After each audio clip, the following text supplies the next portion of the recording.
approached a McDonald's in San Isidro. Step by step over the hot pavement of the parking lot, he walked closer and closer to forever change the lives of those inside and anyone who knew them. He came prepared to teach society a lesson, one that would ripple painfully through time forever. In his hands, he carried a Winchester 12 gauge pump action shotgun. Other than that, he adorned two more guns, one 9mm Browning HP semi automatic and a 9mm Uzi carbine. Over his shoulder was a cloth bag sagging from the considerable weight of hundreds of rounds of ammunition for each weapon he possessed that day. Inside the McDonald's, 45 customers went about with their meals, the restaurant full of chatter, laughter, and the mechanical chorus from the cash registers as customers placed their orders, unaware that chaos was on its way through the door. James pushed through the glass threshold, the bells above his head sounding off as one final, hopeless warning to all those inside. James Hubbardy, a man who suffered at the hands of his own mind. 2 days before James stepped foot into that McDonald's, he had been waiting by the phone for hours, faithfully anticipating the familiar ring. He was calm and quiet on the outside, but his mind swirled with chaos and desperation. A couple of days prior, James had spoken with his wife, Etna, telling her that he believed he may have had a serious mental problem and that he was sure he needed help. That was why James was sitting by the phone that day. A few hours before, he had called a mental health clinic and requested an appointment. He spoke with the receptionist and was incredibly polite and level-headed. He simply knew that he had to speak to someone professionally. Hopefully, they could help him. The receptionist told James that someone would call him back soon, a little later that very day, in fact. But the call didn't come.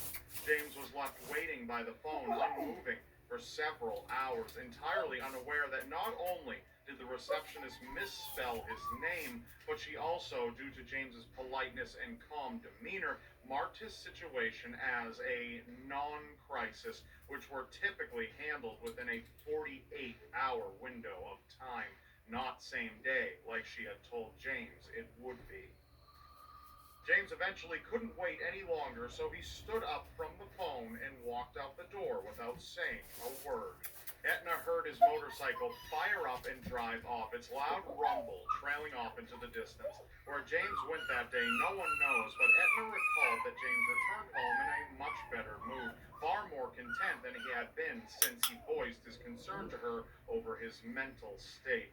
He sat and had a pleasant meal with his wife and their two daughters, aged 12 and 10, before going on a short family bicycle ride to the park.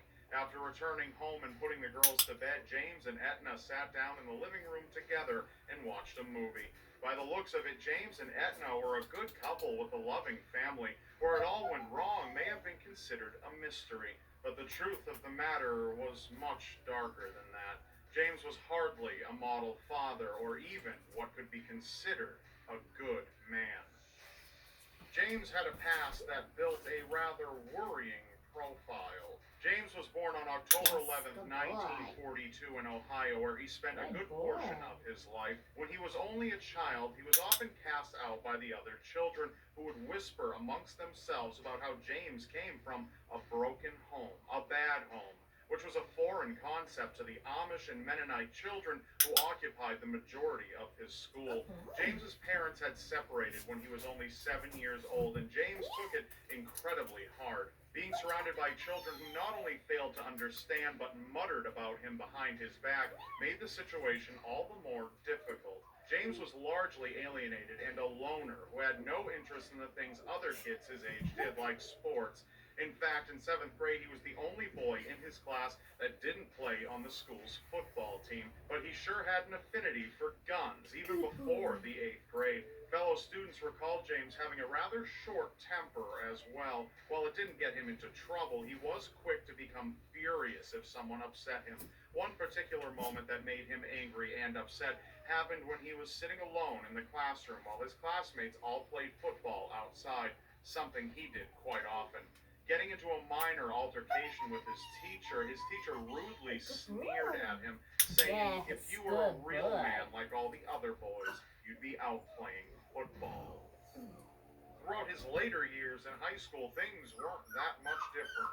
James enjoyed quiet activities that required intellect rather than physical activities. In fact, he participated in so few things that he didn't even show up to have his photo taken for the yearbook when he graduated in 1960, so no photo was entered into the book.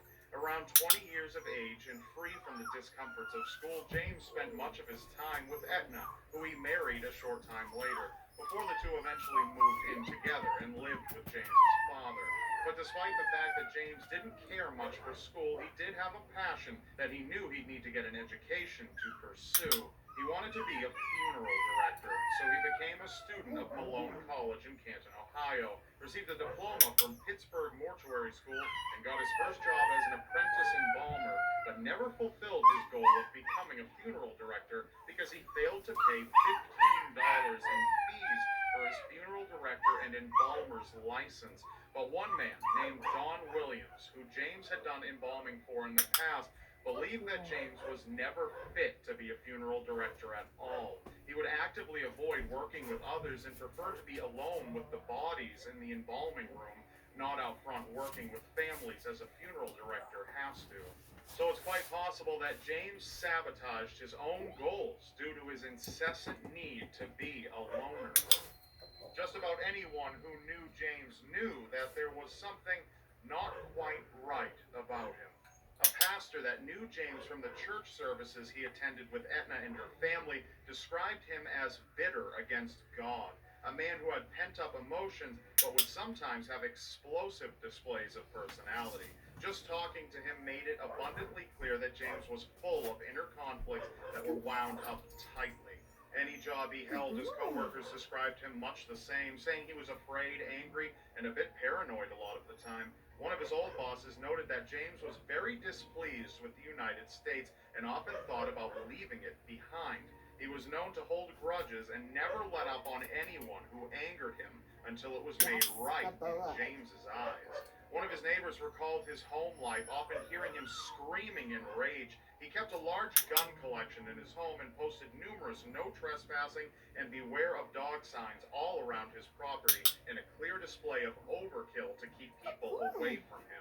James hated his neighbors as they often complained about his German shepherds for an assortment of reasons, such as constant barking and destruction of property. Anytime a neighbor complained, it further infuriated James.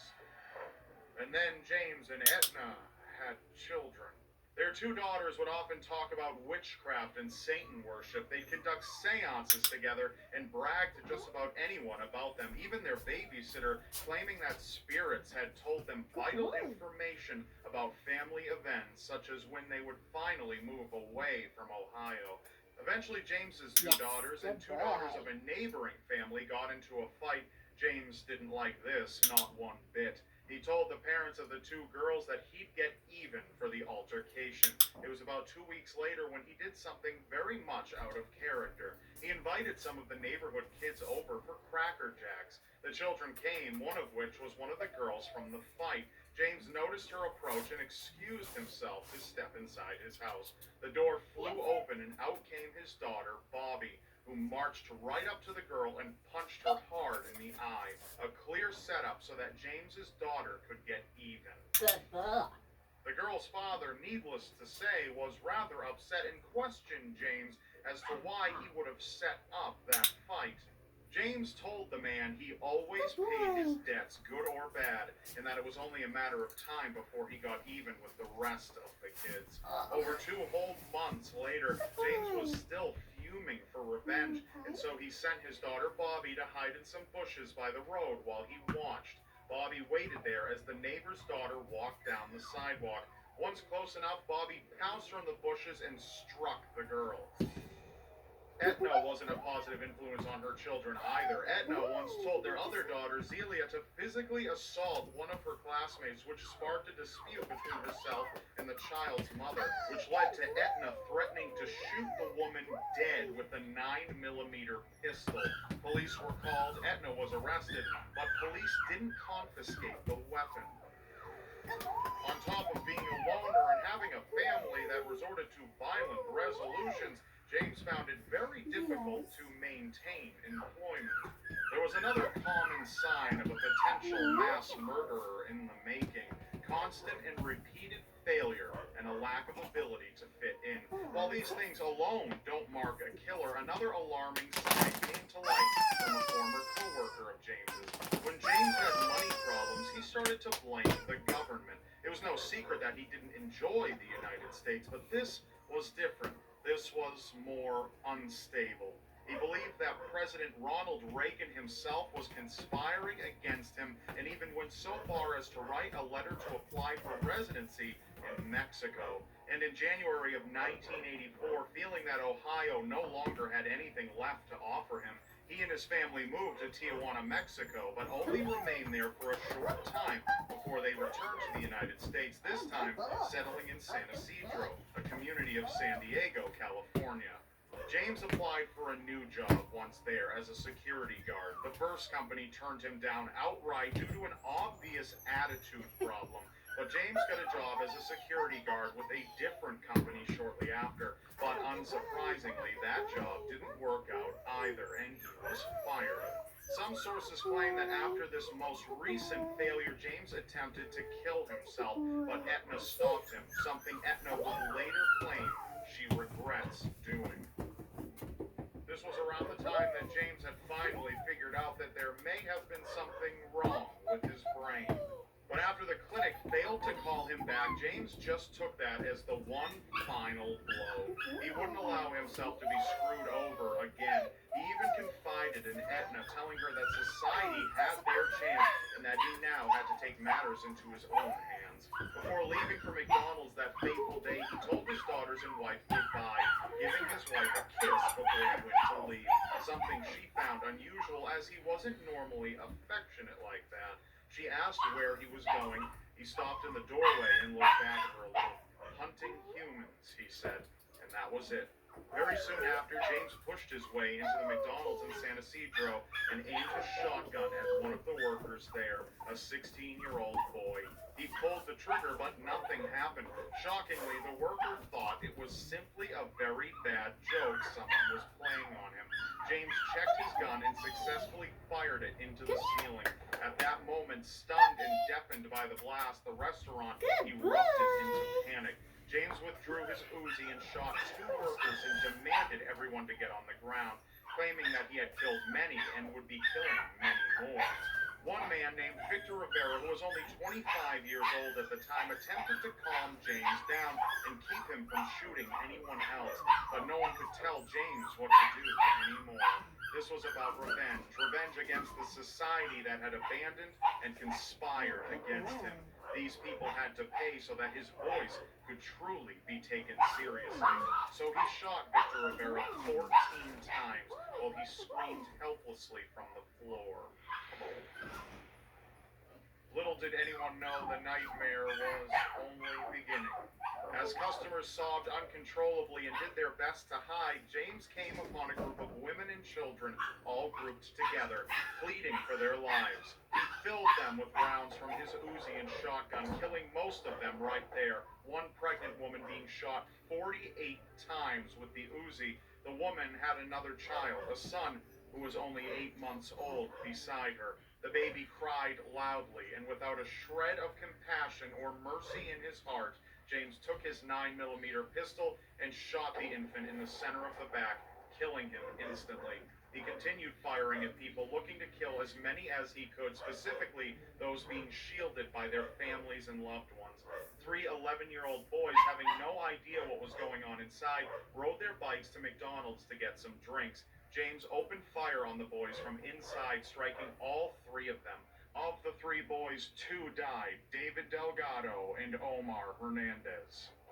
An elderly couple named Miguel and Ada approached the McDonald's as well. Miguel opened the door for his wife, who was met by James aiming a shotgun at her head. He pulled the trigger and struck Ada in the head, killing her.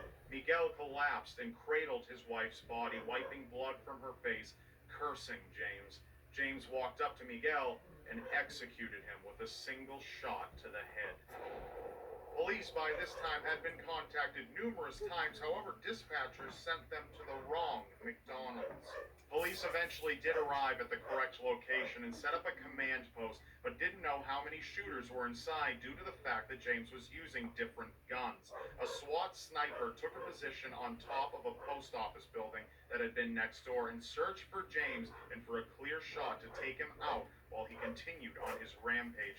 The massacre lasted 78 minutes, and James had fired off a minimum of 245 rounds of ammunition. After that point, the SWAT